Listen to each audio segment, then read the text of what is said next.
సెన్షా pharma company gate బయట హృదయ విదారక దృశ్యాలు కనిపిస్తున్నాయి. తమ వారి కోసం వందలాది మంది ఆశగా ఎదురుచూస్తున్నారు. ఇటు కేజీహెచ్ మెడికల్ హాస్పిటల్లో బంధువుల రోదనలు మిన్నంటాయి. తీవ్ర గాయాలతో హాస్పిటల్లో చికిత్స పొందుతున్న వారిని చూసి కన్నీటి పర్యంతమవుతున్నారు బంధువులు.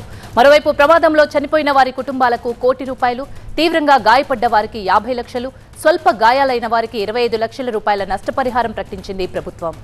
ఇదే అంశానికి సంబంధించి మరింత సమాచారాన్ని మా ప్రతినిధి కోటేశ్వరరావు అందిస్తారు. కోటేశ్వరరావు, ఆ ప్రమాదం జరిగినప్పుడు మొత్తం ఎంతమంది అక్కడ వర్క్ చేస్తున్నారు? గాయపడ్డ వారు ఏదైనా డీటెయిల్స్ చెప్తున్నారా? ప్రమాదానికి గల కారణాలు ఏదైనా చెప్తున్నారా?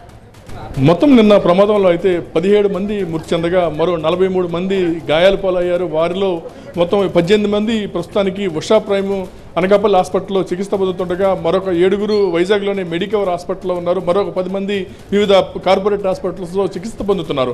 అయితే వారికి మెరుగైన వైద్యం కోసం అవసరమైతే హైదరాబాద్ ఎయిర్ అంబులెన్స్ అయినా పంపించడానికి, అదేవిధంగా ప్లాస్టిక్ సర్జరీ కావాలన్నా సరే హైదరాబాద్ అయినా లేదా చెన్నై ప్రాంతాలకైనా సరే ఎయిర్ బస్సులో అయినా పంపించండి, ఎలాంటి ఇబ్బంది లేకుండా చూడాలి, ప్రాణ నష్టం జరగకుండా చూడాలని చెప్పి ముఖ్యమంత్రి కూడా ఆదేశించి ఉన్నారు. అదేవిధంగా మొత్తం 17 మంది మృతి చెందగా వారిలో 5 మృతదేహాలను అనకాపల్లి ఎన్టీఆర్ ప్రభుత్వ ఆసుపత్రిలో పోస్ట్మార్టం పూర్తి చేసి అక్కడ నుండి వారి కుటుంబ సభ్యులకు ఆ మృతదేహాలని అందించగా ప్రస్తుతానికి విశాఖ కేజీహెచ్ మార్చురీ నుండి 7 మృతదేహాలకు పోస్ట్మార్టం పూర్తి వారి బంధువులకు కూడా అప్పచెప్పి మొత్తం అధికారులు కూడా వారికి సంబంధించిన దహన ఖర్చు కూడా అన్ని ఏర్పాట్లు చేసి పంపించడం జరిగింది. ఇప్పటివరకు అయితే మొత్తం 12 మృతదేహాలకు పోస్ట్మార్టం పూర్తయింది. మరొక 5 మృతదేహాలకు లోపల పోస్ట్మార్టం జరుగుతుంది. వారు అందుకు సంబంధించి బంధువులు కూడా ప్రస్తుతానికి ఎదురుచూపులు చూస్తున్నారు. ఎందుకంటే నిన్న మధ్యాహ్నం జరిగినటువంటి ప్రమాదం ఇప్పటివరకు కూడాను చాలా ఇబ్బందులు పడుతున్నారు.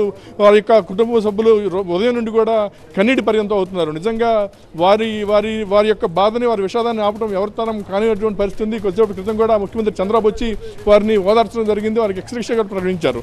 ఎందుకంటే ఒక 25 లక్షలు స్వల్ప గాయాలకి, అదేవిధంగా తీవ్రతను బట్టి 50 లక్షలు ఇచ్చే విధంగా కూడాను ఇప్పటికే అధికారులకు ఆదేశించి ఉన్నారు. మొత్తం ఏదైనా సరే ప్రస్తుతానికైతే పోస్ట్మార్టం మరొక అరగంటలో మొత్తం మృతదేహాలకు కూడా పోస్ట్మార్టం పూర్తి చేసి వారి యొక్క కుటుంబ సభ్యులకు అందించడానికి సిద్ధం చేస్తున్నారు అధికారులు.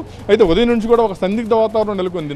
నష్టపరిహారం ఇస్తేనే ఇక్కడి నుంచి వెళ్తామని చెప్పి మృతుల బంధువులు కానీ కుటుంబ సభ్యులు కానీ పోస్ట్మార్టం జరగడానికి వీల్లేదంటూ కొంత డిమాండ్ చేయడం జరిగింది. ఆ తర్వాత ముఖ్యమంత్రి వచ్చిన తర్వాత ఆయన స్పష్టమైన హామీ ఇవ్వడంతో ప్రస్తుతానికి సజావుగా పోస్ట్మార్టం పూర్తి చేసి వెళ్తున్నారు. అయితే క్షతగాత్రులు ప్రస్తుతానికి ఒక 6 ఇంకా ఐసీయూలో ఉన్నారు. వారిలో 2 పరిస్థితి తీవ్ర గాయాల పాలు విషమంగా ఉన్నట్టు తెలుస్తుంది.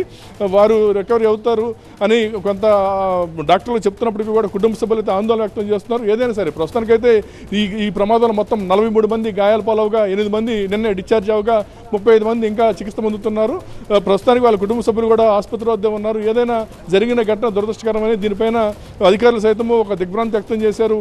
రాత్రి నుండి కూడాను పూర్తి స్థాయిలో కేజీహెచ్ వద్ద కానీ ఇతర ఆసుపత్రి వద్ద కానీ ఉండి వారి సంబంధించిన అన్ని ఏర్పాట్లు చేస్తున్నారు. ప్రస్తుతానికైతే మరికొద్దిసేపట్లో దీనికి సంబంధించి పోస్ట్మార్టం కూడా పూర్తి చేసి మృతదేహాలను వారి యొక్క కుటుంబ సభ్యులకి అందజేయనున్నారు. ఇది ఇక్కడ పరిస్థితి.